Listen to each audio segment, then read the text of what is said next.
وما كان لمؤمن أن يقتل مؤمنا إلا خطأ ومن قتل مؤمنا خطأ فتحرير رقبة مؤمنة ودية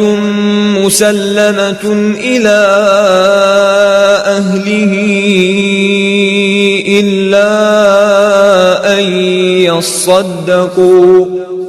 فإن كان من قوم عدو لكم وهو مؤمن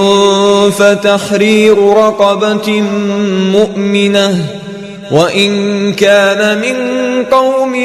بينكم وبينهم ميثاق فدية مسلمة إلى أهله وتحرير رقبة مؤمنة فمن لم يجد فصيام شهرين متتابعين توبة من الله وكان الله عليما حكيما ومن يقتل مؤمنا متعمدا فجزاؤه جهنم خالدا فيها وغضب الله عليه ولعنه وأعد له عذابا عظيما يا أيها الذين آمنوا إذا ضربتم في سبيل الله فتبينوا ولا تقولوا لمن ألقى إليكم السلام لست مؤمنا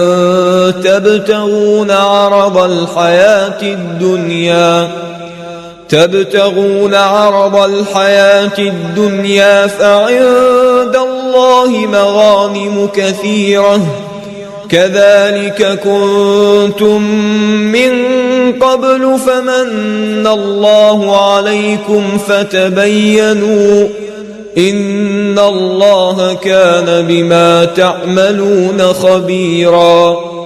لا يستوي القاعدون من المؤمنين غير أولي الضرر والمجاهدون في سبيل الله بأموالهم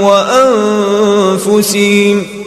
فضل الله المجاهدين بأموالهم وأنفسهم على القاعدين درجة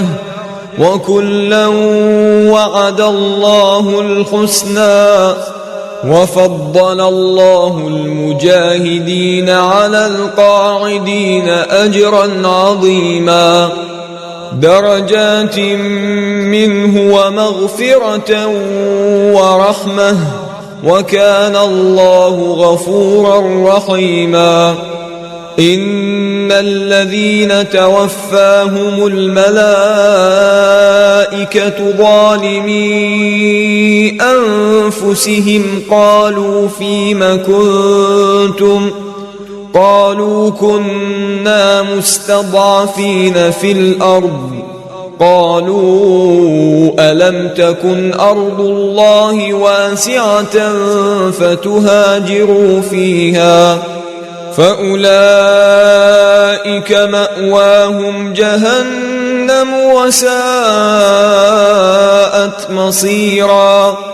إلا المستضعفين من الرجال والنساء والولدان لا يستطيعون حيلة ولا يهتدون سبيلا فأولئك عسى الله أن يعفو عنهم وكان الله عفوا غفورا